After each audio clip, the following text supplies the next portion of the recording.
अऊज़ु बिल्लाहि मिनश शैतानिर रजीम बिस्मिल्लाहिर रहमानिर रहीम अस्सलामु अलैकुम वरहमतुल्लाहि वबरकातुहू।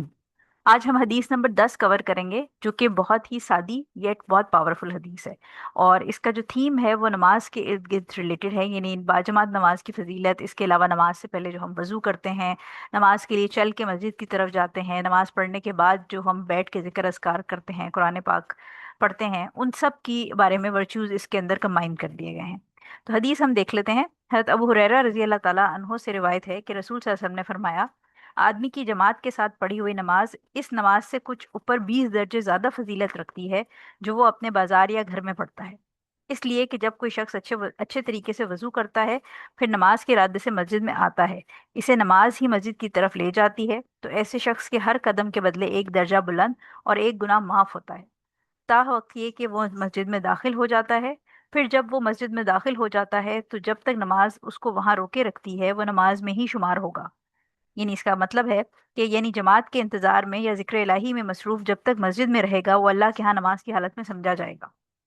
और फरिश्ते तुम्हारे एक आदमी के बारे में रहमत की दुआ करते हैं कि जब तक वो अपनी इस मजलिस में बैठा रहेगा जिसमें उसने नमाज पढ़ी है। फरिश्ते कहते हैं, ए अल्लाह इस पर रहम फरमा, ए अल्लाह इसको बख्श दे, ए अल्लाह इस पर रुजू फरमा। ये दुआएं इसके हक में इस वक्त तक जारी रहती हैं जब तक वो किसी को ईजा ना पहुंचाए, जब तक बेवजू ना हो। मुतफक्कन अलैह।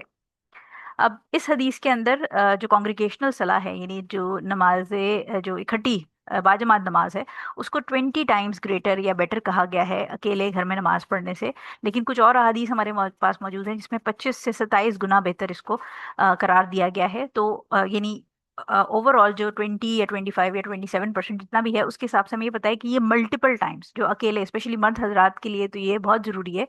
औरतों के ऊपर ऑब्वियसली बाजमात नमाज उस तरह फर्ज नहीं है, लेकिन मर्द के हजरात जो हैं वो उनकी अकेले नमाज पढ़ने से 20 से 27 टाइम्स डिफरेंट हदीस के अंदर मेंशन है कि ये बेहतर है, यानी उसका मल्टीपल रिवॉर्ड है। तो इसकी हम प्रैक्टिकल इम्प्लीकेशंस देख लेते हैं। पहली चीज तो ये कि आजकल के जो हालात हैं, इसमें आपको पता है कि डिस्ट्रैक्शंस बहुत ज़्यादा हैं, काम की एक भाग दौड़ है, हर शख्स पैसा कमाने और एक किसी न किसी अपनी एक्टिविटी के अंदर रेस में लगा हुआ है। इसी तरह शॉपिंग है, काम है, बिजी स्केड्यूल है, पढ़ाई है, यूनिवर्सिटीज़ हैं बच्चों की,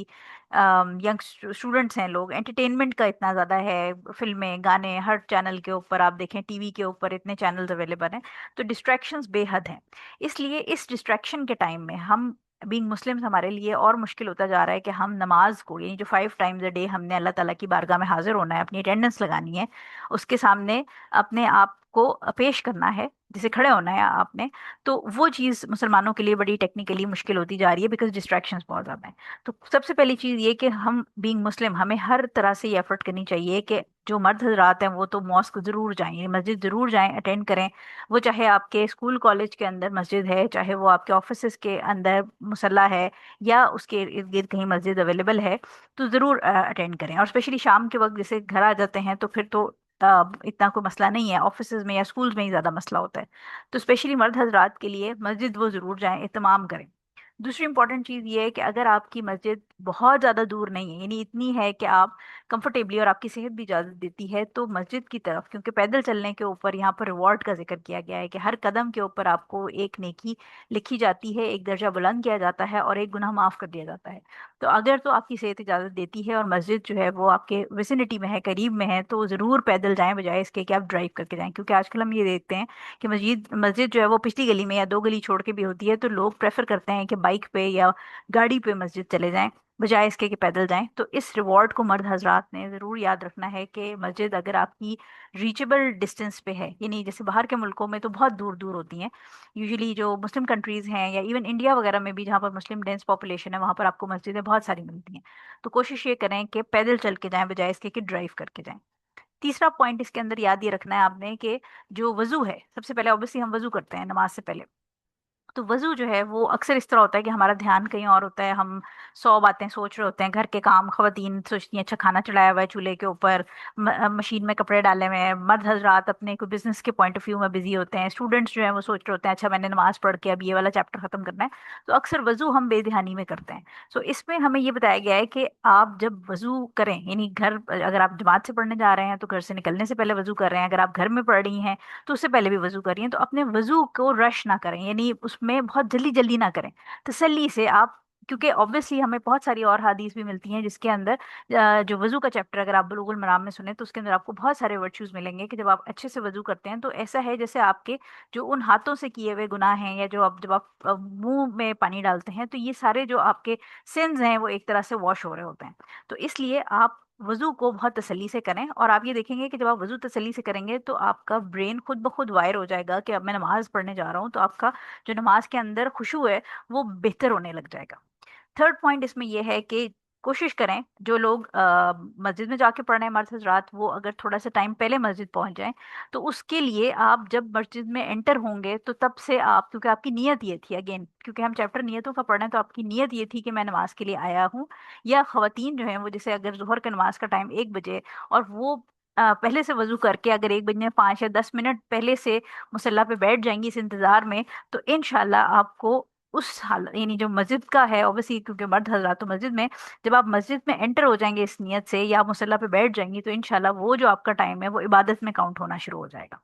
ٹھیک ہے، یعنی آپ نماز کا انتظار کر رہے ہیں، ٹائم ہونے کا انتظار کریں، گھر پہ ہیں تو آپ ٹائم کا انتظار کر رہے ہیں، مسجد میں تو آپ جماعت اسٹارٹ ہونے کا انتظار کر رہے ہیں، تو وہ بھی آپ کا عبادت میں کاؤنٹ ہو جائے گا. اسی طرح امپورٹنٹ اس کے اندر جو ایک اور پوائنٹ حضور صلی اللہ علیہ وسلم نے بتانے کی کوشش کی ہے امت کو، وہ یہ ہے کہ جو مسجد ہے یا جو نماز ہے وہ ہماری بینگ مسلمز ہماری پوری ڈیلی روٹین کا سینٹر ہونا چاہیے. یعنی آج کل آپ یہ دیکھتے ہیں کہ اکثر میرے پاس کوشچنس بھی آتے ہیں کہ لوگوں نے نماز کو سائڈ ایک پروجیکٹ رکھ دیا ہے، ایک سائڈ وے پہ ایک ایکٹیویٹی ہے، اور باقی سارے کاموں کے بیچ میں وہ نماز کو ایڈجسٹ کرتے ہیں. اور کبھی کبھی یہ بھی سننے کو ملتا ہے کہ ہم نہیں پڑھ پائے کیونکہ ہمارا کوئی آفیشیل کام تھا یا کچھ شادی بیاہ میں گیسٹ آئے ہوئے تھے، تو کیا ہم نماز کمبائن کر لیں، کیا ہم ایسے کر لیں یا ویسے کر لیں. تو ایک بات یاد رکھیے کہ بینگ مسلم ہمارے اوپر یہ فرض ہے کہ ہم نماز کو اپنا ڈیلی روٹین کا سینٹر رکھیں جو 5 وقت کی نماز ہے، اور ہمارے جو ڈیلی ایکٹیویٹیز ہیں وہ ہماری نمازوں کے گرد گھومیں. بلکہ یہ نہ ہو کہ آپ کی نمازیں آپ کے کاموں کے بیچ میں ایڈجسٹ ہو رہی ہیں، بلکہ آپ کے کام آپ کی نمازوں کے بیچ میں ایڈجسٹ ہونے چاہیے. یعنی پرائمریلی اگر آپ شاپنگ کا پلان بنا رہے ہیں، کہیں جانے کا پلان بنا رہے ہیں، تو آپ کے مائنڈ میں پہلی چیز یہ ہونی چاہیے کہ میں نے نماز کب اور کدھر ادا کرنی ہے، بجائے اس کے کہ آپ ساری تیاری کر لیں، گاڑی میں بیٹھ جائیں اور پھر کوشچن یہ آتے ہیں کہ ہمارے گھر والے گاڑی نہیں روک رہے تھے، یا ہم نماز کہاں پڑھیں، ہم مارکیٹ میں چلے گئے ہیں تو کیا کریں. تو آپ اپنی نماز کو سینٹر آف اٹینشن رکھیں اور اپنی لائف، اپنا روٹین اپنی نمازوں کے گرد پلان کریں. اسی طرح اگین اس میں ورچو یہ بتایا گیا ہے کہ آپ نے نماز ادا کر لی اور اس کے بعد آپ بیٹھ کے جو حضور صلی اللہ علیہ وسلم نے ہمیں آفٹر نماز اذکار سکھائے ہیں یا قرآن پاک کی تلاوت اگر آپ کرتے ہیں تو وہ سارا ٹائم بھی آپ کا عبادت یعنی نماز کی جو حالت ہے اس کے جو ریوارڈز ہیں وہی آپ کا عبادت میں بھی وہ سارا ٹائم کاؤنٹ ہوگا. اور جب تک آپ وہاں بیٹھے رہیں گے نماز کے بعد اپنے ذکر اذکار کرتے رہیں گے، قرآن پاک پڑھ رہے ہیں، اللہ تعالیٰ سے دعا کر رہے ہیں، مختلف آپ یعنی بیسیکلی عبادت کی حالت میں جب آپ اپنے آپ کو فیل کر رہے ہوتے ہیں کہ ابھی میرا کنیکشن اللہ تعالیٰ سے ڈائریکٹ ہے، ابھی نماز کی حالت کے بعد بھی ایسا نہیں ہے کہ بس اب میرا کنیکشن ٹوٹ گیا اور میں بھاگ دوڑ دنیا کی شروع کر دوں. اگر آپ وہاں بیٹھ کر اپنے اللہ تعالیٰ کو یاد کرتے رہتے ہیں تو فرشتے کنٹینیوسلی ہمارے لیے دعا کرتے رہتے ہیں، مغفرت کی، ہمارے لیے معافی کی دعا کرتے رہتے ہیں. اور آپ سوچیں کہ جب فرشتے ہمارے لیے دعا کر رہے ہیں، یعنی یوزلی ہم اپنے ماں باپ سے یا اپنے جو ارد گرد ہمارے دادا دادی وغیرہ نیک لوگ ہوتے ہیں ان کو جا کے ہم کہتے ہیں کہ میرا پیپر ہے آپ پلیز دعا کرے گا. لیکن آپ سوچیں کہ فرشتے جب ہمارے لیے، ہمارے پاس ڈیلی دن میں 5 دفعہ اپرچونیٹی ہے کہ فرشتے ہمارے لیے دعا کر سکتے ہیں، تو پھر ہم اس اپرچونیٹی کو مطلب گم یا ضائع کیسے ہونے دیں. ٹھیک ہو گیا. تو اینجلس جب آپ کے لیے دعا کرتے ہیں اور آپ کے پاس یہ اپرچونیٹی ہے میرے اور آپ کے پاس، تو ہم اس کو کیوں گنوائیں. اور سب سے مین پوائنٹ جو ان ساری چیزوں کا ہمیں سمجھ آتا ہے، اچھا سوری ایک اور پوائنٹ جو ہے وہ یہ تھا کہ اگر آپ کا وضو نہیں ٹوٹتا یا آپ نے کسی کو ایزا یعنی کسی مسلمان کو یا کسی چیز کو ایون جاندار کو نقصان نہیں پہنچایا، تو کیونکہ ایسا بھی ہوتا ہے کہ میں نے ایسے لوگ بھی دیکھے ہیں جو کہ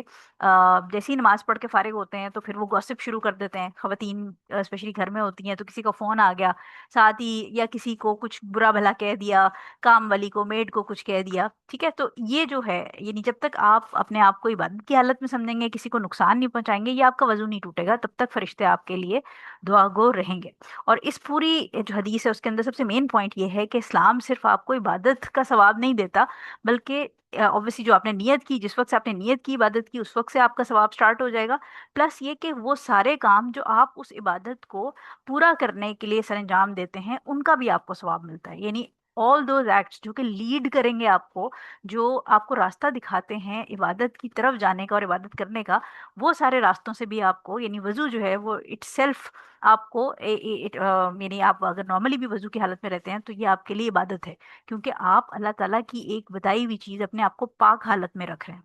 तो ऑल दोज एक्ट्स जो कि आपको इबादत के लिए लीड करते हैं, उन एक्ट्स से भी आपको रिवॉर्ड मिलता है, सवाब मिलता है। ठीक है, तो यानी वजू करना, मस्जिद की तरफ चल के जाना, नमाज का इंतजार करना, नमाज के बाद भी बैठ के अल्लाह को याद करना, ये तमाम चीज़ें इट सेल्फ आपको हेल्प करेंगी इस नेकियां और सवाब कमाने के लिए। सिंपल हदीस थी, बिल्कुल साफ मानी थे, कोई इसके अंदर छुपा हुआ या कोई डिफरेंट इंटरप्रिटेशन नहीं है इनकी। प्रैक्टिकल टास्क इसमें आपके पास दो हैं। एक तो ये कि कोशिश करें नेक्स्ट 2-3 डेज आप जो आपकी वजू है उसको बड़ा फोकस करके करने की कोशिश करें। ठीक है, फोकस से मुराद ये कि जब आप हाथ धो रहे हैं या मुंह धो रहे हैं तो आप फोकस करें कि ये बस ये नहीं है कि ऑटोमेटिक पे लगाए कि पहले हाथ धो लिया फिर मुंह में पानी डाल लिया फिर नाक में पानी डाल लिया। फोकस करके करें, तो इससे इंशाल्लाह आपका जो नमाज के अंदर खुशू है वो भी बेहतर होने लगेगा। और दूसरा प्रैक्टिकल टास्क आपके लिए ये है कि इस हफ्ते या अगली क्लास तक एटलीस्ट कोशिश ये करें कि कोई 1 या 2 सलाह ऐसी ज़रूर रखें। आप बहुत बिजी भी हों लेकिन कोशिश ये करें कि 5 से 10 मिनट आप अपने मुसल्ले पे बैठे रहें और अल्लाह ताला के ज़िक्र अस्कार करें, उसकी हम्दो सना बयान करें। अगर कुरान का एक पेज या जो जितना भी आप पढ़ सकते हैं 10-15 मिनट या जो भी आपके लिए कंफर्टेबल है वो करें। एटलीस्ट अपनी 1 या 2 नमाजों के अंदर ये रूटीन बना लें और उस वक्त फिर ये फील करें कि इस वक्त मैं नमाज पढ़ के बैठी हुई हूँ और अब फरिश्ते मेरे लिए दुआ कर रहे हैं। तो आप वो इमेजिन करेंगे उसको, जब आप रिफ्लेक्ट करेंगे इस बात पे तो आपको बहुत अच्छी फीलिंग होगी, बहुत खुशी होगी कि मेरे लिए एक ऐसी मखलूक दुआ कर रही है जो हर गुनाह से, हर लग्जरी से पाक है। यानी हम नेक लोगों को, अपने, वही मैं बात कर रही हूँ कि पेरेंट्स को कहते हैं कि हमारे एग्जाम्स हैं या किसी की तबीयत खराब है तो दुआ करना, तो यहाँ पर फरिश्ते हमारे लिए दुआ कर रहे हैं, तो हम इस अपॉर्चुनिटी को वेस्ट ना होने दें। सो आई होप कि ये हदीस आपको समझ आ गई होगी। अल्लाहुम्मा इन्नी अस्सअलुका इल्मन नाफ़िअन व रिज़्क़न तय्यबन व अमलन मुतक़ब्बलन।